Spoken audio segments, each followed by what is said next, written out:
concept of special justice with special emphasis on the affirmative action എന്ന സെഷനിലേക്ക് എല്ലാവരെയും welcome ചെയ്യുന്നു.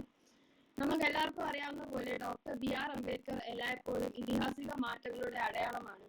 അദ്ദേഹത്തിന്റെ അസ്തിത്വം ആഘോഷിക്കേണ്ടത് വളരെ പ്രധാനമാണ്. ആദ്യം തന്നെ നിങ്ങൾ എല്ലാവരെയും ഈ സെഷനിലേക്ക് സ്വാഗതം ചെയ്യാനായി ഞാൻ കലാവേദിയുടെ കൺവീനറും സെക്കൻഡ് 5A ക്ലാസ് റെപ്രസെന്റേറ്റീവുമായ ശ്രുതി എസിനെ സ്വാഗതം ചെയ്യുന്നു. എല്ലാവർക്കും നമസ്കാരം. ഇന്ന് Ambedkar's concept on social justice with a special emphasis on affirmative action എന്ന വിഷയത്തെ പറ്റി ക്ലാസ് എടുക്കുന്നതിന് വേണ്ടി നമ്മുടെ ക്ഷണം സ്വീകരിച്ച് ഇവിടെ എത്തിയിരിക്കുന്ന നമ്മുടെ വിശിഷ്ടാതിഥി ശ്രീ ലളിത് വി എസ് സാറിനെ ഞാൻ ഈ സെഷനിലേക്ക് സ്വാഗതം ചെയ്തുകൊള്ളുന്നു. അദ്ദേഹം ഒരു അസിസ്റ്റന്റ് പ്രൊഫസറാണ് and he is a head of history department at KSMBBC college. Sir, welcome sir. അടുത്തതായി നമ്മുടെ college union vice chairperson Swathi B കലറനെ, Ambedkar study circle convener Meena പിന്നെയും ജോയിന്റ് കൺവീനർ സന്മേനെയും ഈ സെഷനിലേക്ക് സ്വാഗതം ചെയ്യുന്നു. അടുത്തതായി നമ്മുടെ പരിപാടിയിൽ പങ്കെടുക്കാനെത്തിയ നിങ്ങൾ ഓരോരുത്തരെയും ഈ സെഷനിലേക്ക് സ്വാഗതം ചെയ്തുകൊള്ളുന്നു. നന്ദി, നമസ്കാരം.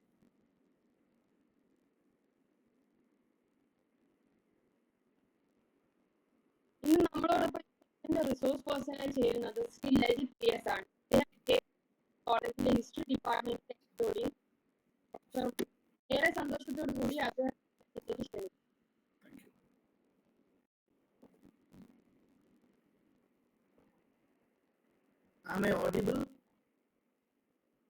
കേൾക്കാലോ എല്ലാവർക്കും?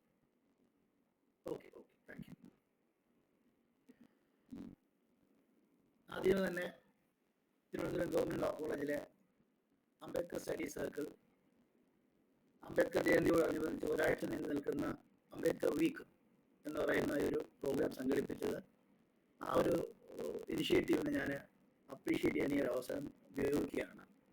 അതിൽ പങ്കാളിയാകാൻ എനിക്കൊരു അവസരം ലഭിച്ചതിനുള്ള നന്ദി ഇതിൻ്റെ ഭാരവാഹികളോട് ഞാൻ രേഖപ്പെടുത്തുകയും ചെയ്യുന്നു.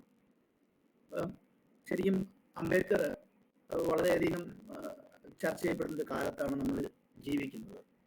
അത് ഇന്ത്യൻ കോൺടെക്സ്റ്റ് മാത്രമല്ല, വേൾഡിൽ എനിക്ക് തോന്നുന്നു ജീസസ് ക്രൈസ്റ്റിനെ കഴിഞ്ഞാൽ ലോകത്ത് ഏറ്റവും കൂടുതൽ പ്രതിമകൾ സ്ഥാപിക്കപ്പെടുന്നത് അംബേദ്കറുടെയാണ്. അതുപോലെ തന്നെ ആക്രമിക്കപ്പെടുകയും ചെയ്യുന്നു എന്നുള്ളത് നമ്മൾ ശ്രദ്ധിക്കേണ്ട ഒരു കാര്യമാണ്.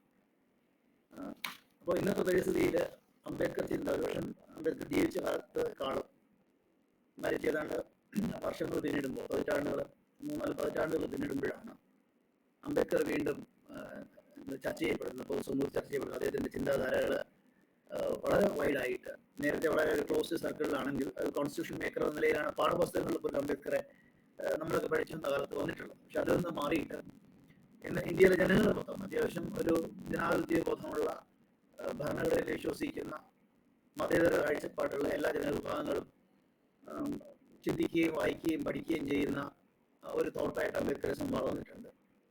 ഈ ഒരു ഘട്ടത്തിൽ ഇങ്ങനെ ഒരു പ്രോഗ്രാം നടക്കുന്നത് എന്തുകൊണ്ടും അനിവാര്യമാണ്. പ്രത്യേകിച്ച് നമ്മുടെ ഇന്നത്തെ പൊതു ഇന്ത്യയിലെ സാമൂഹ്യ രാഷ്ട്രീയ സാഹചര്യം വളരെ ഹോസ്റ്റലായിട്ട് നടക്കുന്ന ഒരു കാലഘട്ടത്തിൽ ശരിക്കും ഒരു ചർച്ച വളരെ അനിവാര്യമാണ്. അപ്പം എൻ്റെ അടുത്തൊരു ബ്രോഡർ ടീമിൽ ഈ ടോപ്പിക് ഞാൻ തന്നെയാണ് സജസ്റ്റ് ചെയ്തത്. അംബേദ്കറുടെ കോൺസെപ്റ്റ് ഓഫ് സോഷ്യൽ ജസ്റ്റിസ്, സാമൂഹ്യ നീതി സങ്കല്പം. അതിനകത്ത് പ്രത്യേകിച്ച് അദ്ദേഹത്തിൻ്റെ അഫർമേറ്റീവ് ആക്ഷനെ പറ്റിയിട്ടാണ് ഒരു ടൈറ്റിൽ ഞാൻ കൊടുത്തിരുന്നത്. പക്ഷേ അംബേദ്കറിൻ്റെ ഈ സോഷ്യൽ ജസ്റ്റിസ് അതിനെപ്പറ്റി സംസാരിക്കുമ്പോൾ പ്രധാനമായിട്ടും അതിന് മുന്നോടിയായിട്ട് 3-4 ഹിസ്റ്റോറിക്കൽ പ്രോസസ്സിലൂടെ കടന്നുപോയാൽ മാത്രമേ നമുക്ക് അതിനെപ്പറ്റിയൊരു ക്ലിയർ ആയിട്ടുള്ള അണ്ടർസ്റ്റാൻഡിങ് കിട്ടുള്ളൂ. ഒന്ന്, സോഷ്യൽ ജസ്റ്റിസ് എന്ന് പറയുന്ന കോൺസെപ്റ്റ് തന്നെ നമ്മളൊരു ഇന്ത്യക്ക്, ആധുനിക ഇന്ത്യയുടെ കാര്യമില്ല ഞാൻ പറയുന്നത്, പൗരാണിക ഇന്ത്യ ഉണ്ടോ എന്ന് ചോദിച്ചു കഴിഞ്ഞാൽ അതിനും എനിക്ക് ഞാൻ പറയാം, അതും ഒരു ഇമാജിനേഷനാണ്, അതിനോട് ഞാൻ വരുന്നുണ്ട്. പക്ഷെ പൊതുവെ ഇന്ത്യൻ സമൂഹത്തിന് വളരെ അന്യം നിൽക്കുന്ന ഒരു പദമാണ് ഈ സാമൂഹിക നീതി എന്നുള്ളൊരു സാധനം. ശരിക്കും അംബേദ്കറുടെ സോഷ്യൽ ജസ്റ്റിസ് എന്നുള്ളൊരു കാഴ്ചപ്പാട് ഉരുത്തിരിഞ്ഞ് വരുന്നതിന് അദ്ദേഹത്തിൻ്റെ ഫ്രഞ്ച് വിപ്ലവത്തിൻ്റെ സ്ലോഗനായ ലിബർട്ടി, ഇക്വാളിറ്റി, ഫ്രട്ടേണിറ്റി എന്ന് പറയുന്ന ആ 3 കോൺസെപ്റ്റുകളെ കുറച്ചുകൂടി എക്സ്റ്റെൻഡ് ചെയ്യുന്ന ഒരു സാധനമാണ് അംബേദ്കറെ സംബന്ധിച്ചിടത്തോളം സോഷ്യൽ ജസ്റ്റിസ് എന്നുള്ള സാധനം. പിന്നെ ഈ ഫ്രഞ്ച് റവല്യൂഷന്റെ സ്ലോഗൻ മാത്രമല്ല, കൊളംബിയ യൂണിവേഴ്സിറ്റിയിലെ പഠനകാലത്ത് അംബേദ്കറെ സ്വാധീനിച്ച അദ്ദേഹത്തിന്റെ പ്രൊഫസറാണ് പ്രൊഫസർ ജോൺ ഡൂയിയുടെ സാമൂഹിക സങ്കല്പനങ്ങളും കൂടി അംബേദ്കറിനെ ഇൻഫ്ലുവൻസ് ചെയ്യുന്നതിന് വളരെയധികം സ്വാധീനം ചെലുത്തിയിട്ടുണ്ട്. അപ്പൊ നമ്മൾ ആധുനിക സൃഷ്ടാക്കൾ നമ്മൾ അടയാളപ്പെടുത്തുമ്പോൾ നെഹ്റു ഉണ്ട്, അഫ്കോഴ്സ് അംബേദ്കർ ഉണ്ട്, നെഹ്റു ഉണ്ട്. നെഹ്റുവിനും ജനാധിപത്യ ബോധം വളരെ കൃത്യമായിട്ടുണ്ടായിരുന്നു. പക്ഷെ നെഹ്റുവിന്റെ ജനാധിപത്യ ബോധം ഉരുത്തിരിഞ്ഞു വരുന്നത് അദ്ദേഹത്തിന്റെ ഇന്നർ ടെമ്പിളിലുള്ള സ്കൂളിങ്ങിലും തുടർന്ന് ഇംഗ്ലണ്ടിലുള്ള ഉപരിപഠന കാലത്താണ് അദ്ദേഹത്തിന്റെ ഫാബ്രിക് സോഷ്യലിസ്റ്റ് ആയിട്ടുള്ള ബന്ധത്തിന്റെ അടിസ്ഥാനത്തിലാണ് വെസ്റ്റേൺ ലിബറൽ സാധനം നെഹ്റുവിനെ ഇൻഫ്ലുവൻസ് ചെയ്യപ്പെടുന്നത്. അപ്പോൾ ഇന്ത്യയിലെ ഡെമോക്രാറ്റിക് ഇൻസ്റ്റിറ്റ്യൂഷൻസിന്റെ ഡെവലപ്മെന്റിന് നെഹ്റുവിന്റെ ചിന്താഗതികൾ സഹായിച്ചിട്ടുണ്ട്, അല്ലെങ്കിൽ നെഹ്റുവിന്റെ കോൺട്രിബ്യൂഷൻ ഉണ്ട്. പക്ഷെ അംബേദ്കർ ശരിക്കും ആ ഒരു ജനാധിപത്യപരമായ ആശയങ്ങൾ, സമത്വം, ഇങ്ങനെയുള്ള സാധനം ഇന്ത്യൻ സമൂഹത്തിൽ പ്രാവർത്തികമാക്കുന്നതിൽ ഏറ്റവും കൂടുതൽ പങ്കുവഹിച്ചിട്ടുള്ളത് അംബേദ്കറുടെ ചിന്തകൾക്കാണ്. പ്രത്യേകിച്ച് സോഷ്യൽ റെപ്രസെന്റേഷൻ പോലുള്ള ചിന്താഗതി, അത് അദ്ദേഹത്തിന് അത്ര ഒരു ഇൻഫ്ലുവൻസ് ലഭിക്കുന്നത് ഞാൻ നേരത്തെ സൂചിപ്പിച്ച പോലെ ജോൺ ഡൂയിയുടെ ഫിലോസഫിയിൽ നിന്നൊക്കെയാണ്. അപ്പോൾ നമ്മൾ ടോപ്പിക്കിലേക്ക് കടക്കുന്നതിന് മുമ്പ് ആദ്യം എന്താണ് അംബേദ്കറുടെ ചിന്തയ്ക്ക് ഉപഭോക്തൃകമായി വന്നിട്ടുള്ള ഫാക്ടേഴ്സ് എന്നത്. ഒന്ന്, അംബേദ്കർ ഇന്ത്യയിൽ ജനിച്ചു വളർന്ന കാലത്തുള്ള അദ്ദേഹം അനുഭവിച്ചറിഞ്ഞ വൈയക്തികമായും അതോടൊപ്പം തന്നെ സാമൂഹികമായും സിസ്റ്റമിക്കായിട്ടും വ്യവസ്ഥിതമായിട്ടുള്ള ചില ബിറ്റർ എക്സ്പീരിയൻസ് അംബേദ്കർ ഉണ്ടായിരുന്നു. എന്ന് ചോദിച്ചാൽ താൻ അനുഭവിച്ച ബിറ്റർ എക്സ്പീരിയൻസിനുള്ള പ്രതികാരമല്ല അംബേദ്കർ ചെയ്തത്, അങ്ങനെയല്ല. പലരും അംബേദ്കർ വായിക്കുന്ന വളരെ റിഡണ്ടന്റ് ആയിട്ടാണ്. അദ്ദേഹം തിക്താനുഭവങ്ങൾ അനുഭവിച്ചതുകൊണ്ട് അദ്ദേഹത്തിന്റെ ഉൾപ്പെടുന്ന സാമൂഹിക വിഭാഗത്തിന് വേണ്ടി എഴുതി എന്ന രീതിയിലൊക്കെ വളരെ ഉപരിപ്ലവമായിട്ടുള്ള വളരെ റിഡണ്ടന്റ് ആയിട്ടുള്ള റീഡിങ്സ് നിലനിൽക്കുകയാണ്. പക്ഷെ അതല്ല അംബേദ്കർ ചെയ്തത്. ഒരിക്കലും തന്റെ വൈയക്തിക അനുഭവങ്ങൾ, താൻ നേരിട്ട കാസ്റ്റ് അനുഭവങ്ങളുള്ള പ്രതികാരമല്ല. കാരണം നമുക്കറിയാം, അംബേദ്കർ വെസ്റ്റേൺ എഡ്യൂക്കേഷൻ കഴിഞ്ഞിട്ട് ബറോഡ രാജാവിന്റെ കീഴിൽ ജോലി ചെയ്യുന്ന സമയത്താണ് അദ്ദേഹത്തിന് വാടകയ്ക്ക് റൂം കിട്ടാതെ ബുദ്ധിമുട്ടുകയും ഒരു പാഴ്സിയുടെ ഹോട്ടലിൽ ജാതി മറച്ചിട്ട് അദ്ദേഹം താമസിക്കുകയും അവിടെ നിന്ന് അവർ പുറത്താക്കുകയൊക്കെ ചെയ്യുന്നു. പക്ഷേ കോൺസ്റ്റിറ്റ്യൂഷൻ മേക്ക് ചെയ്യുമ്പോൾ നമുക്കറിയാം പാഴ്സികൾ ഉൾപ്പെടുന്ന ന്യൂനപക്ഷങ്ങളുടെ അവകാശങ്ങൾക്ക് വേണ്ടിയിട്ടാണ് അംബേദ്കർ നിലനിന്നത്. അതുകൊണ്ട് തന്നെ അംബേദ്കറിന്റെ ജസ്റ്റിസ് എന്നുള്ള കോൺസെപ്റ്റ് ജസ്റ്റിസ് ഫോർ ഓൾ എന്നാണ്, not for the Dalits alone. He emphasized justice. He advocated for the justice of all, justice of everyone, every individual. He wanted to, propound a right relationship between man and man. മനുഷ്യർക്കിടയിൽ, മനുഷ്യന്മാർ തമ്മിൽ ഒരു ശരിയായ ഒരു ബന്ധം, ശരിയായ ബന്ധം എന്ന് ഉദ്ദേശിക്കുന്ന പരസ്പര ബഹുമാനമുള്ള, എല്ലാ മനുഷ്യനും തുല്യതയുള്ള ഒരു കോൺസെപ്റ്റാണ് അംബേദ്കർ മുന്നോട്ട് വെച്ചത്. അപ്പൊ അതുകൊണ്ട് തന്നെ അംബേദ്കറുടെ തന്റെ തിക്താനുഭവങ്ങളെ വൈകാരികമായി എടുക്കുന്നതിന് പകരം ആ അനുഭവങ്ങളെ പറ്റി പഠിക്കാൻ അംബേദ്കർ ശ്രമിച്ചിട്ടുള്ളത്. ഇപ്പോൾ കൊളോണിയൽ കാലഘട്ടത്തിൽ കൊളോണിയൽ മോഡേണിറ്റിയുടെ ഭാഗമായിട്ട് ചില മൊബിലിറ്റി അംബേദ്കർ ഉണ്ടാകുന്നുണ്ട്, വിദ്യാഭ്യാസ അവകാശം കിട്ടുന്നുണ്ട്, അച്ഛൻ മിലിറ്ററി ഉദ്യോഗസ്ഥനായുള്ള വഴിക്കുള്ള ചില മൊബിലിറ്റി, അതെല്ലാം ഒരു കൊളോണിയൽ ഭരണത്തിന്റെ കീഴിൽ ഇന്ത്യയിൽ ഉണ്ടായിട്ടുള്ള ഒരു റിജിഡായിട്ടുള്ള ഒരു കാസ്റ്റ് വ്യവസ്ഥയിൽ നിന്ന് ഒരു ചെറിയൊരു മാറ്റം ഉണ്ടായ കാലഘട്ടത്തിൽ ഉള്ള ഒരു ഓപ്പർച്യൂണിറ്റി അദ്ദേഹത്തിന് ലഭിച്ചു, വിദ്യാഭ്യാസം ലഭിക്കാനും പുറത്തുപോയി പഠിക്കാനും കഴിഞ്ഞിട്ടുണ്ടെന്നാണ്. അപ്പോൾ തനിക്ക് കിട്ടിയ അവസരത്തെ ഇന്ത്യൻ സാമൂഹിക വ്യവസ്ഥയെ വളരെ ഗഹനമായ പഠനത്തിന് വിധേയമാക്കി, അങ്ങനെ ആ നോളജിന്റെ അടിസ്ഥാനത്തിലാണ് അംബേദ്കറുടെ സാമൂഹിക നീതി സങ്കല്പം ഉരുത്തിരിയുന്നത്. അല്ലാതെ ഒരു വൈയക്തികമായിട്ടുള്ള ഇമോഷണൽ ആയിട്ടുള്ള പ്രശ്നത്തിന്റെ ഇതിലല്ല. തനിക്കുണ്ടായ ഇമോഷണൽ പ്രോബ്ലത്തെ വൈകാരികമായി കാണാതെ കൃത്യമായിട്ട് എന്തുകൊണ്ടാണ് സൊസൈറ്റിയിൽ, എന്തുകൊണ്ട്, വൈ എന്നുള്ള ക്വസ്റ്റ്യൻ ഇസ് വെരി ഇമ്പോർട്ടൻറ്റ്. നമുക്ക് ചുറ്റും നടക്കുന്ന സംഭവങ്ങളെ നമ്മൾ എന്തുകൊണ്ട് ആണ് എന്നുള്ള രീതിയിൽ ഒരു അന്വേഷണം വളരെ പ്രധാനമാണ്. അപ്പോൾ ഒരു പുതിയ അറിവിന്റെ നിർമ്മിതിക്ക് ഒരു പ്രോബ്ലമറ്റൈസേഷൻ നമ്മൾ പറയാറുണ്ട്, ഗവേഷണ രംഗത്തിൽ നമ്മൾ പ്രശ്നവൽക്കരിക്കുക എന്ന് പറയാറുണ്ട്, അല്ലെ? മാത്തമാറ്റിക്സിൽ പ്രോബ്ലമാണ്, അല്ലെ? 1+1 എന്നുള്ളൊരു പ്രോബ്ലമാണ്, അതിന്റെ ആൻസർ ആണ് 2 എന്നുള്ളതാണ്. അതുപോലെ ആപ്പിൾ തറയിൽ വീണപ്പോൾ ന്യൂട്ടൺ അതൊരു പ്രോബ്ലം ആയിരുന്നു, അല്ലെ? ന്യൂട്ടന് ആപ്പിൾ തറയിൽ വീണപ്പോൾ it was A problem for him. എന്തുകൊണ്ട് ഇത് മുകളിലോട്ട് പോയില്ല എന്നുള്ളതാണ് ന്യൂട്ടന്റെ പ്രോബ്ലം. അങ്ങനെ അതിനെ പ്രോബ്ലമാറ്റിക് ആയിട്ട് ചിന്തിച്ചുകൊണ്ടാണ് തിയറി ഓഫ് ഗ്രാവിറ്റേഷൻ പുള്ളിക്ക് ഫോർമുലേറ്റ് ചെയ്യാൻ പറ്റിയെന്നുള്ളതാണ്. അപ്പോൾ അതുപോലെ ഈ രീതിയിൽ താൻ നേരിട്ട അനുഭവങ്ങളെ, സമൂഹത്തിലെ പ്രശ്നങ്ങളെയും അക്കാദമികമായിട്ടാണ് അംബേദ്കർ നേരിട്ടത് എന്നുള്ളതാണ്. അപ്പോൾ ആ ഫ്യൂഡൽ അനുഭവങ്ങൾ അദ്ദേഹത്തെ ഒരു പുതിയ അറിവ് നിർമ്മിക്കുന്നതിലേക്ക് വേണ്ടിയിട്ട്, സൊസൈറ്റി പഠിക്കുന്നതിലേക്ക് വേണ്ടിയിട്ടുള്ള ഒരു ഊർജ്ജം പ്രദാനം ചെയ്തു എന്നുള്ളതാണ്. പിന്നെ രണ്ട് കൊളംബിയ യൂണിവേഴ്സിറ്റിയിൽ പഠിക്കുമ്പോൾ ഞാൻ ഈ പറഞ്ഞ ജോൺ ഡൂയി പോലുള്ള ആൾക്കാരുടെ ഇതുകൊണ്ട് മാത്രമല്ല അമേരിക്ക ഒരു മൾട്ടി കൾച്ചറൽ സൊസൈറ്റിയാണ്, പ്ലൂറലിസ്റ്റിക് സൊസൈറ്റിയാണ്. മറ്റേ യൂറോപ്യൻ നേഷൻസ് ഒക്കെ എടുക്കുമ്പോൾ നിങ്ങൾക്ക് പലതും ആധുനിക ദേശരാഷ്ട്രം ഉരുത്തിരിഞ്ഞ് വന്നതിന് ചില കോമണാലിറ്റിയുടെ അടിസ്ഥാനത്തിലാണ്. അതിലൊന്ന് പൊതുവായ ഭാഷയുണ്ടാവും, പൊതുവായ സംസ്കാരം എന്ന് പറയുന്നത് എല്ലാ സമൂഹവും മൾട്ടി കൾച്ചറാണ്. പക്ഷേ ഡോമിനേറ്റഡ് ആയിട്ടുള്ള ആൾക്കാരുടെ കൾച്ചറാണ് പൊതു കൾച്ചറായിട്ട് കൊണ്ടാടപ്പെടുന്നത് മാത്രം. എങ്കിലും ഭാഷ, ജോഗ്രഫി ഇങ്ങനെയുള്ള കുറെ പൊതു കോമണാലിറ്റീസ് നമുക്ക് ഈ ആധുനിക ദേശരാഷ്ട്ര സങ്കല്പത്തിൽ നമുക്ക് കാണാൻ കഴിയും. പക്ഷെ അമേരിക്കയിൽ അങ്ങനെയല്ല, ഒരു മൾട്ടി കൾച്ചറൽ സൊസൈറ്റി ആണെന്നുള്ളതാണ്. അപ്പോൾ അവിടെ അഫർമേറ്റീവ് ആക്ഷൻസ് ഒക്കെ ഉണ്ട്. ജോൺ ഡൂയി പോലുള്ള ഫിലോസഫേഴ്സിന്റെ ഒരു ഇൻഫ്ലുവൻസ് അംബേദ്കറിൽ വന്നിട്ടുണ്ടായിരുന്നു. അപ്പോൾ ഈ ഒരു തന്റെ കൊളോണിയൽ കാലഘട്ടത്തുള്ള തന്റെ ജീവിതാനുഭവങ്ങളെ അക്കാദമികമായി സമീപിക്കുന്ന അംബേദ്കറിന്റെ രീതി, അതിനനുകൂലമായിട്ട് ഉള്ള കൊളംബിയ യൂണിവേഴ്സിറ്റിയിലുള്ള ടീച്ചിങ് ലേണിംഗ് ആയിട്ടുള്ള ഒരു ആംബിയൻസ്, പ്ലസ് അമേരിക്കൻ മൾട്ടികൾച്ചറൽ സൊസൈറ്റിയുള്ള ഇന്റർവെൻഷൻ, ഇതൊക്കെയാണ് അംബേദ്കർ രൂപപ്പെടുത്തുന്നതിൽ പങ്കുവച്ചൊരു കാര്യം. പിന്നെ രണ്ട്, ഈ രീതിയിൽ വിദ്യാഭ്യാസം സിദ്ധിച്ച് അംബേദ്കർ നാട്ടിൽ വരുമ്പോൾ ഇവിടത്തെ അന്നത്തെ അക്കാലത്തുള്ളൊരു പൊളിറ്റിക്കൽ കോണ്ടെക്സ്റ്റ് എന്ന് പറയുന്നത് ദേശീയതയുടെ പൊളിറ്റിക്കൽ കോണ്ടെക്സ്റ്റ് ആണ്. കാരണം നമുക്കറിയാം, ബ്രിട്ടീഷുകാർ ഇന്ത്യ മൊത്തം കോളനിവൽക്കരിച്ചതിന് ശേഷമാണ് പൊതുവായിട്ട് ഇന്ത്യ മുഴുവൻ പറയാൻ പറ്റില്ല, പ്രിൻസിപ്പൽ സ്റ്റേറ്റ്സ് കുറെ മാറി ഉണ്ടായിരുന്നു. ബ്രിട്ടീഷ് ഇന്ത്യ എന്നുള്ള പ്രദേശത്തുണ്ടായിരുന്നു. പക്ഷേ പ്രിൻസിപ്പൽ സ്റ്റേറ്റ്സിലും ബ്രിട്ടീഷ് റെസിഡന്റുമാരുടെ ഇന്റർഫിയറൻസ് ഉണ്ട്. നമുക്കറിയാം, തിരുവിതാംകൂറും കൊച്ചിയൊക്കെ പ്രിൻസിപ്പൽ സ്റ്റേറ്റ് ആവുകയും മലബാർ മാത്രമാണ് ബ്രിട്ടീഷ് ഇന്ത്യയുടെ ഭാഗമായിട്ടുള്ളത് നമുക്കറിയാം. പക്ഷേ ഇവിടെയൊക്കെ തിരുവിതാംകൂറിലടക്കം ബ്രിട്ടീഷ് റെസിഡന്റുമാർ താമസിക്കുകയും അവർ നാറ്റീവ് അഫയേഴ്സിൽ ഇടപെട്ടിരുന്നതൊക്കെ നമുക്കറിയാം, ചരിത്രത്തിൽ നമുക്ക് മനസ്സിലാക്കാൻ കഴിയുന്നതാണ്. അപ്പോൾ ഈ കൊളോണിയൽ ഭരണം വന്നപ്പോഴാണ്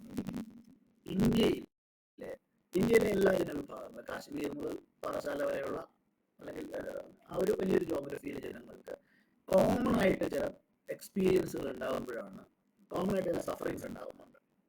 പൊളിറ്റിക്കലി, ഇക്കണോമിക്കലി ഒരുപാട് സഫറിങ്സ് ഉണ്ടാകുന്നുണ്ട്. അപ്പോൾ ആ കോമൺ സഫറിങ്സിന്റെ ഒരു കോണ്ടെക്സ്റ്റിലാണ് എന്ത് ചെയ്യുന്നത്, ഇന്ത്യ എന്ന ദേശരാഷ്ട്രം രൂപപ്പെടുന്നത്. അപ്പോൾ ശരിക്കും പറഞ്ഞാൽ ഇന്ത്യ എന്നൊരു കോൺസെപ്റ്റ് മോഡേൺ ഇന്ത്യ മാത്രമേ ഉള്ളൂ. പലപ്പോഴും നമ്മുടെ ഇന്ത്യൻ ചരിത്രത്തെ വളരെ ഏൻഷ്യന്റ് പീരീഡിലൊക്കെ വലിച്ചു നീട്ടാറുണ്ട്. അതൊരു ഹിസ്റ്റോറിക്കൽ പ്രവണതയാണ്, ചരിത്ര വിരുദ്ധമായ പ്രവണതയാണ്. ഇന്ത്യ എന്നുള്ളൊരു സാധനം ഒരു പരിധി വരെ നമുക്ക് വേണമെങ്കിൽ കൊളോണിയൽ ഭരണത്തിന്റെ ആ ഒരു കോണ്ടെക്സ്റ്റിൽ മാത്രം രൂപപ്പെട്ട ഒരു സാധനമാണ്. പൗരാണിക ഇന്ത്യൻ ചരിത്രത്തിൽ ഒരിടത്തും തന്നെ നിങ്ങൾ ഈ പറയുന്ന രീതിയിൽ ഇന്ന് കാണുന്ന രീതിയിലുള്ള ഒരു പൊളിറ്റിക്കൽ ജോഗ്രഫി നിലനിന്നില്ല. ഇപ്പോൾ മൗര്യൻ എംപയർ ഉണ്ടായിരുന്നാലും അത് അഫ്ഗാനിസ്ഥാൻ മുതൽ ഏതാണ്ടൊരു ഗോദാവരി ഡെൽറ്റ വരെ ആ ഒരു പ്രദേശങ്ങളിൽ മാത്രമല്ല, സൗത്ത് ഇന്ത്യ ഒരിക്കലും അഫക്ട് ചെയ്തിരുന്നില്ല. മുഗൾ ഡൈനാസ്റ്റി ആണെങ്കിലോ അല്ലെങ്കിൽ സൾട്ടനേറ്റ് ഡൈനാസ്റ്റി ആണെങ്കിലോ ഒരു കാലത്തും ഇന്ത്യ ഇന്ന് കാണുന്ന രീതിയിലുള്ള ഒരു പൊളിറ്റിക്കൽ യൂണിറ്റിലോ വന്നിട്ടില്ല. അങ്ങനെ ഒരു രീതിയിൽ വരുന്നത് കൊളോണിയൽ പീരീഡ് കാലഘട്ടത്തിലാണ്. അതുകൊണ്ട് തന്നെയാണ് കൊളോണിയൽ ഭരണത്തിന്റെ കോണ്ടെക്സ്റ്റിലാണ് നമ്മൾ ദേശരാഷ്ട്രം ഇമാജിൻ ചെയ്യപ്പെട്ടത്. അങ്ങനെയാണ് ഇന്ത്യൻ ദേശീയത ഉണ്ടാകുന്നത്.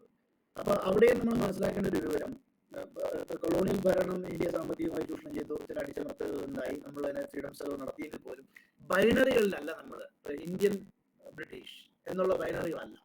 കൊളോണിയൽ ഭരണം ശരിക്കും പറഞ്ഞാൽ പോസിറ്റീവായിട്ടുള്ള ചില ഇമ്പാക്റ്റുകളും ഇന്ത്യൻ പോളിറ്റിക്കൽ സൊസൈറ്റിയിലൊക്കെ ഉണ്ടാക്കിയിട്ടുണ്ട്.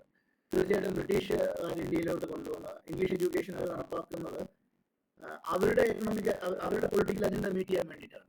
കോളനിസ്റ്റ് പ്രകാരമാണ് ഇന്ത്യയിൽ ഇംഗ്ലീഷ് വിദ്യാഭ്യാസം വരുന്നത്.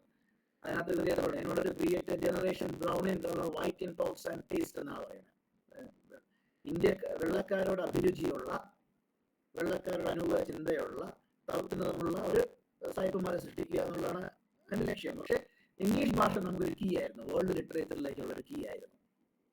ആ കീയിലൂടെയാണ് നമ്മൾ ലോകത്തെ അറിഞ്ഞതും നമ്മൾ ആധുനിക ആശയങ്ങൾ, വെസ്റ്റേൺ ലിബറൽ ഐഡിയാസ് ഇന്ത്യക്കാർ ഒരു എഡ്യൂക്കേറ്റഡ് ആയിട്ടുള്ള ഇന്ത്യൻ ഇന്റലിജൻസ് മനസ്സിലാക്കുകയും അതിന്റെ അടിസ്ഥാനത്തിൽ എന്താണ് അവിടുത്തെ ദേശീയ പ്രസ്ഥാനങ്ങളൊക്കെ ഉണ്ടാകുന്ന കോണ്ടെക്സ്റ്റ് കൊളോണിയൽ ഭരണത്തിന്റെ കോണ്ടെക്സ്റ്റിലാണ്. അപ്പൊ കൊളോണിയൽ ഭരണം പോസിറ്റീവായിട്ടുള്ള ചില ആസ്പെക്റ്റുകൾ ഉണ്ടായിട്ടുണ്ട്. നാഷണലിസം അതിൻ്റെതായ പരിമിതികളുണ്ട്. കാരണം നാഷണലിസ്റ്റ് മൂവ്മെന്റ് വരുമ്പോൾ സ്വാഭാവികമായിട്ടും വെസ്റ്റേൺ എഡ്യൂക്കേറ്റഡ് ഇവിടുത്തെ എലീറ്റ് സെക്ഷനാണ് നാഷണലിസ്റ്റ് മൂവ്മെന്റ് ലീഡർഷിപ്പിലുള്ളത്, ഹിന്ദു എലീറ്റ് സെക്ഷനാണ്. അപ്പൊ ആദ്യകാലത്തെ കൊളോണിയലിസ്റ്റുകളുടെ ചരിത്ര നരേറ്റീവിനെതിരെ നാഷണലിസ്റ്റുകൾ തങ്ങളുടേതായ നരേറ്റീവുകൾ മുന്നോട്ട് വയ്ക്കുന്നത്. അവിടെ നമ്മൾ ശ്രദ്ധിച്ചിരിക്കുന്നത് ഗോൾഡൻ ഏജിന്റെ ഒരു ഗോൾഡൻ പാസ്റ്റിന്റെ ഒരു ചരിത്രമാണ് നമ്മൾ മുന്നോട്ട് നിർമ്മിക്കാൻ ശ്രമിച്ചതെന്നുള്ളതാണ്. കാരണം ബ്രിട്ടീഷുകാർ ഇന്ത്യൻ സിസ്റ്റത്തെ മൊത്തം അടച്ചാക്ഷേപിച്ചെഴുന്ന ചരിത്രത്തിനെ നിർവഹിച്ചപ്പോൾ ദേശീയതയെ വളർത്തുക എന്ന ലക്ഷ്യത്തോടു കൂടി ഒരു ഇന്ത്യൻ പ്രൈഡ് ജനറേറ്റ് ചെയ്യുന്ന രീതിയിൽ ഇന്ത്യൻ കൾച്ചറിനെ വൻതോതിൽ ഓവർ എംഫസൈസ് ചെയ്ത് എഴുതുന്ന ഒരു ചരിത്ര നിർമ്മിതിയാണ് നാഷണലിസ്റ്റുകൾ നടത്തിയിട്ടുള്ളത്. ഒരു ദേശീയ ബോധം ക്രിയേറ്റ് ചെയ്യപ്പെടുന്നത്. അപ്പോൾ രണ്ടിനകത്തും ക്രോണിയൽ ചരിത്രത്തിലേക്കും നാഷണലിസ്റ്റ് ഹിസ്റ്റോറിയത്തിലേക്കും ഈ പറഞ്ഞ രീതിയിലുള്ള സബ്ജക്റ്റിവിറ്റികൾ ഉണ്ടായിട്ടുണ്ട്, പക്ഷപാതിത്വം ഉണ്ടായിട്ടുണ്ടോ നമുക്ക് കാണാൻ കഴിയും. അപ്പൊ അങ്ങനെ ഉണ്ടാക്കിയെടുക്കുന്ന ഇന്ത്യയിൽ അൺക്രിട്ടിക്കലായിട്ട് ഭൂതകാല പാരമ്പര്യങ്ങളെ ചേർത്ത് പിടിക്കുമ്പോൾ പ്രശ്നം എന്ന് പറഞ്ഞാൽ ഇന്ത്യയിലെ ഡോമിനേറ്റ് ചെയ്യപ്പെടുന്ന ഒരു എലീറ്റ് ഹിന്ദു കൾച്ചർ, അതിന്റെ എലമെന്റ് നിങ്ങൾക്ക് പലപ്പോഴും നാഷണൽ മൂവ്മെന്റ് കാണാൻ കഴിയും. അപ്പോൾ ഇവിടെയാണ് അംബേദ്കറിന്റെ എൻഗേജ്മെന്റ്സ് പ്രസക്തമാണ്. പലപ്പോഴും ദേശീയ പ്രസ്ഥാനത്തിന്റെ മുഖ്യമായ ധാരകളോട് അംബേദ്കർ പലപ്പോഴും കണ്ടസ്റ്റേഷൻസ് നടത്തുന്നത് നമുക്ക് അറിയാൻ പറ്റും. കാരണം നിങ്ങൾക്ക് അറിയാൻ പറ്റും, ഒരു ഇന്ത്യയിലെ അഡൽട്ട് ഫ്രാഞ്ചൈസിനെ പറ്റിയിട്ടുള്ളൊരു കമ്മീഷൻ വരുന്ന സമയത്ത് തന്നെ, അതുപോലെ തന്നെ സൈമൺ കമ്മീഷന്റെ കാലഘട്ടത്തിൽ തന്നെ അംബേദ്കർ വ്യത്യസ്തമായ ഇടപെടലുകൾ അറിയാൻ പറ്റും. നിങ്ങൾ സ്കൂൾ ക്ലാസ് പഠിക്കുമ്പോൾ 1918 സൗത്ത് ബോറോ കമ്മിറ്റി വന്നത്. സൗത്ത് ബോറോ കമ്മീഷൻ വരുമ്പോഴാണ് ഇന്ത്യയിലെ പ്രായപൂർത്തി വോട്ടവകാശം വരിക. അപ്പോൾ സൗത്ത് ബോറോ കമ്മീഷൻ വന്ന് തെളിവെടുപ്പ് നടത്തുമ്പോൾ അവർ അംബേദ്കറോട് സംസാരിക്കുന്നുണ്ട്. അപ്പോൾ ആ സമയത്ത് 1918 അംബേദ്കർ എന്ത് ചെയ്യുന്നുണ്ട്, ദളിത്സിന്റെ പൊളിറ്റിക്കൽ റൈറ്റ്സ് ഇതിനെക്കുറിച്ച് സംസാരിക്കുന്നുണ്ട്. അത് സൈമൺ കമ്മീഷൻ ഇന്ത്യക്ക് വേണ്ടി ഭരണഘടന ഉണ്ടാക്കാനായിട്ട് സൈമൺ കമ്മീഷൻ അപ്പോയിന്റ് ചെയ്തപ്പോൾ അതൊരു ഓൾ വെയിറ്റ് കമ്മീഷൻ ആയതുകൊണ്ട് ബോയ്ക്കോട്ട് ചെയ്തൊക്കെ നമുക്കറിയാം. പക്ഷേ സൈമൺ കമ്മീഷൻ ഇന്ത്യയിൽ വരുമ്പോൾ വൻതോതിൽ സൈമൺ കമ്മീഷനെ ബോയ്ക്കോട്ട് ചെയ്യുമ്പോൾ അംബേദ്കർ കൃത്യമായിട്ട് സൈമൺ കമ്മീഷന് മുമ്പ് ഹാജരാകുകയും അദ്ദേഹത്തിന്റെ വാദങ്ങൾ ഉന്നയിക്കുന്നത് കാണാൻ പറ്റും. കാരണം എന്തെന്ന് പറഞ്ഞാൽ ആധുനിക ഇന്ത്യ രാഷ്ട്രം ദേശരാഷ്ട്രം സൃഷ്ടിക്കപ്പെടുമ്പോൾ നാഷണൽ മൂവ്മെന്റിന്റെ തലപ്പത്ത് ഞാൻ ഈ പറഞ്ഞ പോലെ ഇന്ത്യയിലെ ആദ്യം ഇംഗ്ലീഷ് വിദ്യാഭ്യാസം ആർജിക്കാൻ സാധിച്ച ഇന്ത്യയിലെ ഹിന്ദു എലീറ്റുകളാണ് നേതൃത്വത്തിൽ ഉണ്ടായിട്ടുള്ളത്. അപ്പോൾ ബ്രിട്ടീഷുകാരെ വിട്ടുപോകുന്ന ഇന്ത്യ, ബ്രിട്ടീഷുകാർ വിട്ടുപോകുമ്പോൾ ആരായിരിക്കും ഇവിടുത്തെ ഭരണം കൈയാളുന്നത്? അതൊരു ക്വസ്റ്റ്യനാണ്, ഒരു ചോദ്യമാണ്. അങ്ങനെ ഭരണം കൈയാളുന്ന ഒരു അവസ്ഥയുണ്ടാകുമ്പോൾ ഒരു പ്രീ കൊളോണിയൽ കാലഘട്ടത്തിന് മുമ്പിൽ ഇന്ത്യയിൽ നിലനിന്നിരുന്ന ഞാൻ ഈ പറഞ്ഞു വളരെ ഒരു അടഞ്ഞ സാമൂഹിക വ്യവസ്ഥ, ജാതി, ഇന്ത്യൻ സാമൂഹിക വ്യവസ്ഥയുടെ ഏറ്റവും വലിയ പ്രശ്നം എന്ന് പറഞ്ഞാൽ കാസ്റ്റ് എന്നൊരു ഫീച്ചർ തന്നെ, ചാതുവർണ്ണിതാധിഷ്ഠിതമായ ഒരു കാസ്റ്റ് ഫീച്ചർ. അതൊരിക്കലും ഡൗൺ ട്രോഡൻ സെക്ഷനിലുള്ള ആൾക്കാർക്ക് യാതൊരു തരത്തിലുള്ള മൊബിലിറ്റി കൊടുക്കാതെ ജനറേഷൻസോളം ശരിക്കും കാസ്റ്റ് സിസ്റ്റം അടിമത്തത്തിലാക്കുന്നത് ഇന്നത്തെ തലമുറയല്ല, ഇനി ജനിക്കാനിരിക്കുന്ന തലമുറയെ കൂടി അടിമത്തത്തിലാക്കുന്ന ഒരു സിസ്റ്റമാണ് ഇവിടുത്തെ ജാതി വ്യവസ്ഥ, ചാതുവർണ്ണിയ എന്നൊരു സാധനം. അപ്പൊ ഈ ചാതുവർണ്ണിയ എന്ന് പറഞ്ഞൊരു കൾച്ചറൽ എലമെന്റിന്റെ പുറത്താണ് ഇവിടുത്തെ നാഷണൽ മൂവ്മെന്റ് ഉണ്ടായിട്ടുള്ളത്. അതുകൊണ്ട് തന്നെ അതിനോട് കലഹിച്ചുകൊണ്ട് മാത്രമേ നമ്മൾ ഈ പറയുന്ന സാമൂഹിക നീതി സങ്കല്പങ്ങളുമായി അംബേദ്കർക്ക് മുന്നോട്ട് പോകാൻ കഴിയുമായിരുന്നു. അപ്പൊ അതൊരിക്കലും മനുഷ്യനെ തുല്യത എന്ന രീതിയിൽ, അല്ലെ, ഇപ്പം ഫ്രഞ്ച് റവല്യൂഷന്റെ ഞാൻ ഈ പറഞ്ഞ liberty, equality, fraternity of all എന്നുള്ള ഒരു സംഭവത്തെ, തുല്യതയെ ഒരിക്കലും അംഗീകരിക്കാത്ത ഒരു സങ്കല്പനമാണ് ഇവിടുത്തെ ചാതുവർണ്ണ്യ പ്രശ്നം. അത് ഗാന്ധി പോലും അതിന്റെ ഒരു ആ ചാതുർവർണ്ണ്യത്തിന്റെ അവസ്ഥയിൽ നിന്ന് പുറത്തു കടക്കാനായിട്ട് ഗാന്ധിക്ക് പോലും കഴിഞ്ഞില്ല എന്നുള്ളത് നമ്മൾ മനസ്സിലാക്കേണ്ടതുണ്ട്. അപ്പൊ അവിടെയാണ് അംബേദ്കറുടെ കണ്ടസ്റ്റേഷൻസ് പ്രധാനമാവുന്നത്.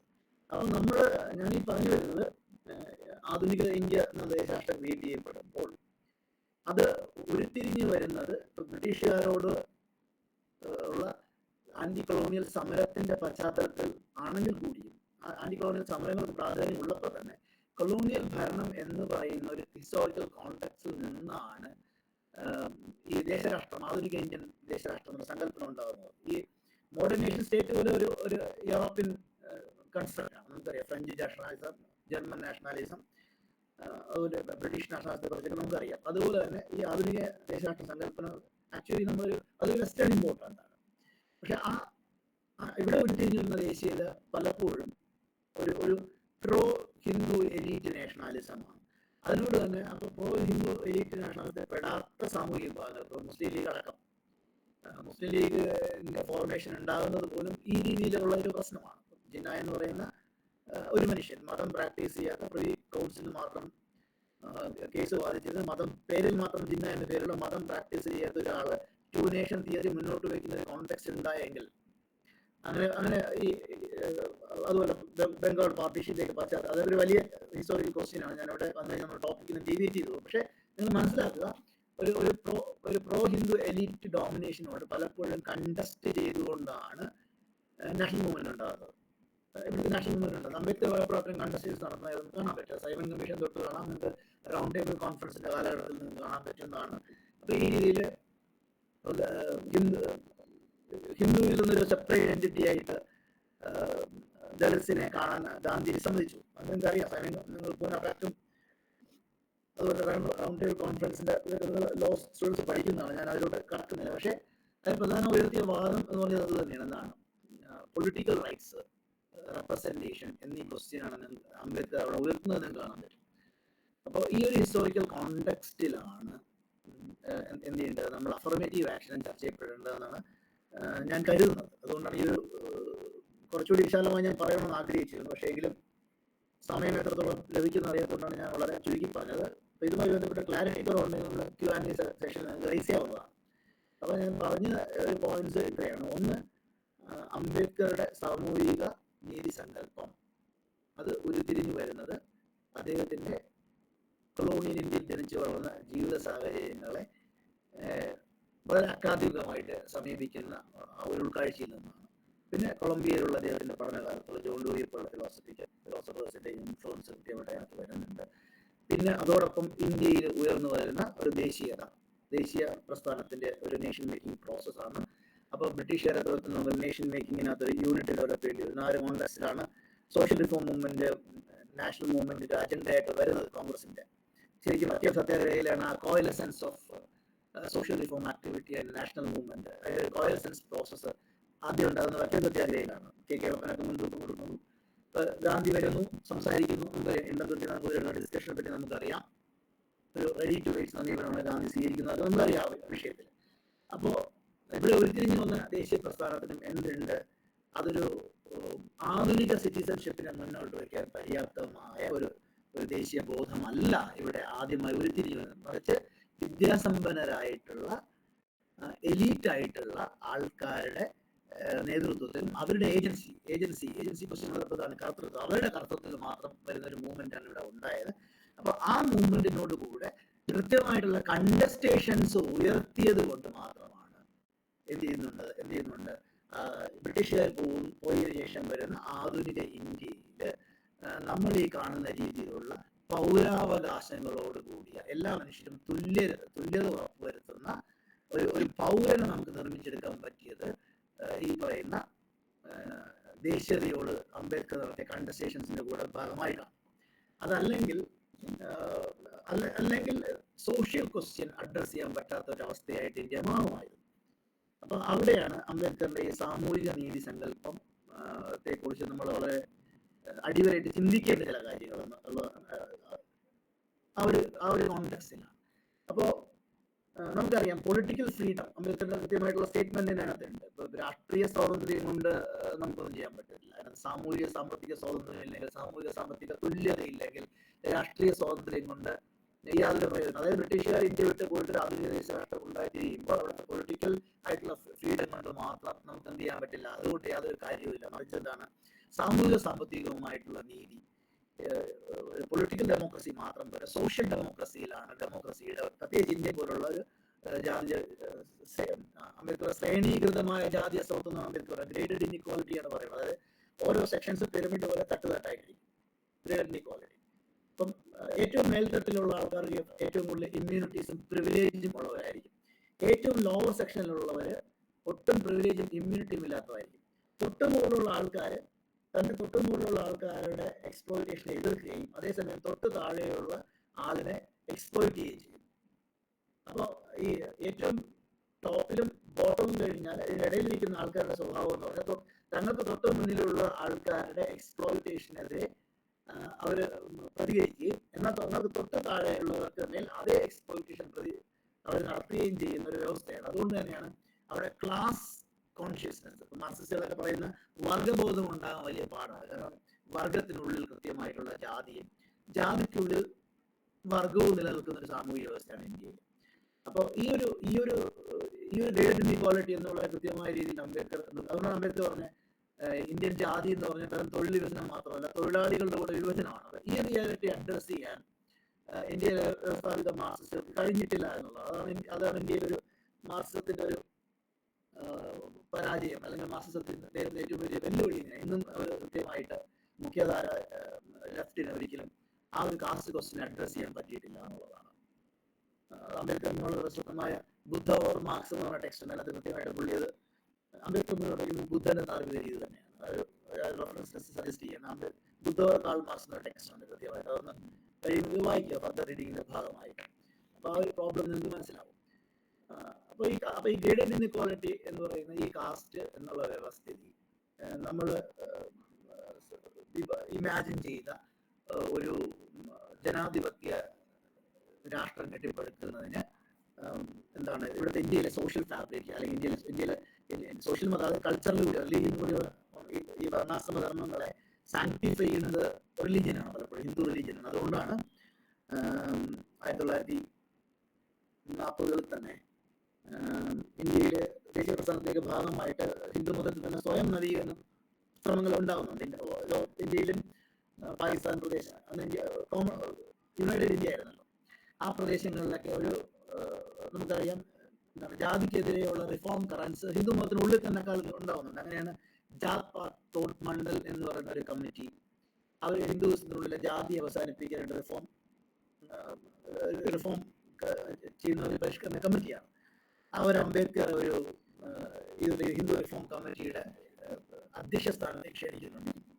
അംബേദ്കർ ക്ഷണം സ്വീകരിച്ചിട്ട് പോകുന്നുണ്ട്. അപ്പൊ പോകുന്നതിന് മുമ്പ്, പ്രസംഗിക്കുന്നതിന് മുമ്പ് അംബേദ്കറോട് അവിടെ സംസാരിക്കാൻ പോകുന്ന ആ പ്രസംഗത്തിന്റെ ഡ്രാഫ്റ്റ് വേണമെന്ന് അവർ ആവശ്യപ്പെടും. ഹിന്ദുമത പരിഷ്കരണമാണ് അതിന്റെ ഉദ്ദേശം. അപ്പൊ അതിനുവേണ്ടി തയ്യാറാക്കിയ പ്രസംഗം അംബേദ്കർ അയച്ചു കൊടുത്തു. പക്ഷെ പ്രസംഗം വായിക്കുമ്പോൾ അവർ മനസ്സിലാക്കുന്നുണ്ട് അംബേദ്കർ പരിഷ്കരണമല്ല, Ambedkar totally outrightly he rejected Hinduism. Because ഹിന്ദുയിസത്തിന്റെ ക്രാക്സ് എന്നുള്ള ഈ വർണ്ണാശ്രമ ധർമ്മത്തിന്റെ അടിസ്ഥാനത്തിൽ സനാതനം എന്ന് വിളിക്കുന്ന മനുഷ്യനെ വേർതിരിക്കുന്ന ഘടകങ്ങളിലാണ്. അതുകൊണ്ട് തന്നെ പൂർണ്ണമായിട്ട് ഹിന്ദുയിസത്തെ ഡിനൗൺസ് ചെയ്യുന്നൊരു നിലപാടാണ് അംബേദ്കർക്ക് ഉള്ളത്. അതുകൊണ്ട് തന്നെ അവരുടെ ക്ഷണം ഇത് പിൻവലിക്കുന്നുണ്ട്. കാരണം അവരുടെ ഉദ്ദേശം റിഫോം ചെയ്യുക എന്നുള്ളതാണ്. പക്ഷെ ആ വേദിയിൽ അംബേദ്കർ സംസാരിക്കാനിരുന്നത് ടോട്ടൽ ആയിട്ട് ഇതിനെ റിജക്ട് ചെയ്യുക എന്നുള്ളതാണ്. ആ ഒരു പ്രസംഗമാണ് പിന്നീട് അംബേദ്കർ പ്രസിദ്ധീകരിക്കുന്നുണ്ട്. അനിഹിലേഷൻ ഓഫ് കാസ്റ്റ് എന്ന അദ്ദേഹത്തിന്റെ ഇപ്പൊ വളരെയധികം ചർച്ച ചെയ്യപ്പെടുന്ന ഒരു കൃതി. ഈ അടുത്ത കാലത്ത് അനിലേഷ് ദാസിന്റെ നവയാന പബ്ലിഷ് ചെയ്യുന്നുണ്ട്. അതിനകത്ത് ഇൻട്രഡക്ഷനോടുകൂടി ദ ഡോക്ടർ ആൻഡ് സെയിന്റ് എന്ന ഇൻട്രഡക്ഷനോടുകൂടി പബ്ലിഷ് ചെയ്യുന്നുണ്ട്. അപ്പോൾ ഗാന്ധിയെയും അംബേദ്കറെയും കമ്പയർ ചെയ്യുന്ന എസ്ഐയോട് പല വിയോജിപ്പുകളും ഉണ്ടാവുന്നുണ്ട്. ഗെയിൽ ഓംബർഗ് പോലുള്ള writers Ambedkar needs no introduction എന്നൊക്കെ പറഞ്ഞിട്ട് അതിന്റെ മറുപടിയൊക്കെ എഴുതുന്നുണ്ട് ആ ഒരു ബുക്ക്. അപ്പോൾ വളരെയധികം പക്ഷെ ആ ഒരു വളരെയധികം ചർച്ച ചെയ്യപ്പെടുന്ന ബുക്കാണ് ദ അനിഹിലേഷൻ ഓഫ് കാസ്റ്റ് എന്നുള്ള അദ്ദേഹത്തിന്റെ വർക്ക്. ആ പ്രസംഗമാണ് പബ്ലിഷ് ചെയ്തിട്ടാണ് ഈ വർക്ക് ആവുന്നത്. അപ്പൊ അങ്ങനെ നിങ്ങൾക്ക് അറിയാൻ പറ്റും എന്താണ് ഈ തട്ടുതട്ടായിട്ട് പിടിച്ചിരിക്കുന്ന ജാതി വ്യവസ്ഥയെ ലെജിറ്റിമൈസ് ചെയ്യുന്നത് കൊണ്ട് തന്നെ അദ്ദേഹം ഹിന്ദു മതത്തെ ഡിനൗൺസ് ചെയ്യുകയാണ് ചെയ്തത്. നിങ്ങൾക്ക് അറിയാം ബുദ്ധമതത്തിൽ പോയത് നമുക്കറിയാൻ പറ്റും. അപ്പം അദ്ദേഹം ഒരു ബദൽ വയ്ക്കുകയാണ്. ആത്മീയത അദ്ദേഹം മാർക്സിസ്റ്റുകളെ പോലെ അല്ല, അദ്ദേഹം ഭൗതികവാദിയല്ല. അദ്ദേഹം ആത്മീയത അല്ലെങ്കിൽ മതത്തിന്റെ റോളിനെ അദ്ദേഹം നിരാകരിക്കുന്നില്ല. പക്ഷെ അപ്പോഴും അംബേദ്കർ സൂപ്പർസ്റ്റിഷ്യസ് ഒരു അതീന്ദ്രിയ ശക്തിയായ ദൈവം മനുഷ്യരെ രക്ഷിക്കുമെന്ന് അദ്ദേഹം കരുതുന്നില്ല. മറിച്ച് എന്താണ് മനുഷ്യർക്ക് മോറൽ പവർ നൽകുന്ന, കോൺഫിഡൻസ് നൽകുന്ന പ്രാക്ടിക്കൽ ലെസൺസ് എന്ന നിലയിൽ അദ്ദേഹം ബുദ്ധമതത്തെയാണ് അദ്ദേഹം സജസ്റ്റ് ചെയ്യുന്നത്. അപ്പൊ മാർക്സിസത്തിനേക്കാളും പകരമായിട്ട് അദ്ദേഹം വരുന്നത് ബുദ്ധമതത്തെയാണ്. അപ്പൊ ആ ഒരു കോൺടെസ്റ്റാണ് ബുദ്ധ ഓർ മാർക്സ് എന്നുള്ള കൃതിയെ നമ്മൾ നോക്കി കാണേണ്ടത് നമ്മുടെ നിങ്ങളെ മുന്നിൽ സബ്മിറ്റ് ചെയ്യാൻ ഉദ്ദേശിക്കുകയാണ്. അപ്പോൾ ഈ ഒരു രീതിയിൽ സാമൂഹികമായി വളരെ അടഞ്ഞ ഇന്ത്യൻ സമൂഹം വളരെ സാമൂഹികമായി അടഞ്ഞതാണ്. വളരെ സാമൂഹികമായി അടഞ്ഞ ഈ സാമൂഹിക വ്യവസ്ഥയിൽ ജനാധിപത്യം പുലരണമെങ്കിൽ അത് സാമൂഹിക നീതിയിലൂടെ, സോഷ്യൽ ഡെമോക്രസി, സാമൂഹിക ജനാധിപത്യം സ്ഥാപിക്കണമെങ്കിൽ കൃത്യമായിട്ടുള്ള സാമൂഹിക നീതി ഉറപ്പുവരുത്തിയാൽ മാത്രമേ എന്ത് ചെയ്യാൻ പറ്റുള്ളൂ. നമ്മൾ ഈ പറയുന്ന രീതിയിൽ തുല്യതയുള്ള ഒരു ആധുനികമായ പരിഷ്കൃത സമൂഹത്തെ ഇന്ത്യക്ക് വാർത്തെടുക്കാൻ കഴിയും. ഇവിടെയാണ് അംബേദ്കറിന്റെ സോഷ്യൽ ജസ്റ്റിസ് എന്നുള്ള പ്രിൻസിപ്പിളിന് വളരെയധികം പ്രാധാന്യം കൈവരുന്നത്. അപ്പൊ ഞാൻ നേരത്തെ തന്നെ സൂചിപ്പിച്ചിട്ടുണ്ട്, ഈ സോഷ്യൽ ജസ്റ്റിസ് എന്നുള്ള സാധനം ലിബർട്ടി, ഈക്വാലിറ്റി, ഫ്രട്ടേണിറ്റി എന്ന് പറയുന്ന ഫ്രഞ്ച് ലോയിൽ നിന്ന് ഇൻസ്പയർഡ് ആണ്. അതോടൊപ്പം തന്നെ അമേരിക്കൻ കാലത്തുള്ള ജീവിതാനുഭവങ്ങൾ, അതുപോലെ പഠനാനുഭവങ്ങളും കൂടെ അദ്ദേഹത്തിന്റെ സാമൂഹിക നീതി സങ്കല്പത്തെ ഷേപ്പ് ചെയ്യുന്നതിന് സഹായിച്ചിട്ടുണ്ടെന്ന് അറിയാം. അതിനകത്ത് തന്നെയാണ് സാമൂഹിക ജനാധിപത്യം അല്ലെങ്കിൽ ഇക്വാലിറ്റി, ലിബർട്ടി, ഒന്ന് ഫ്രീഡം,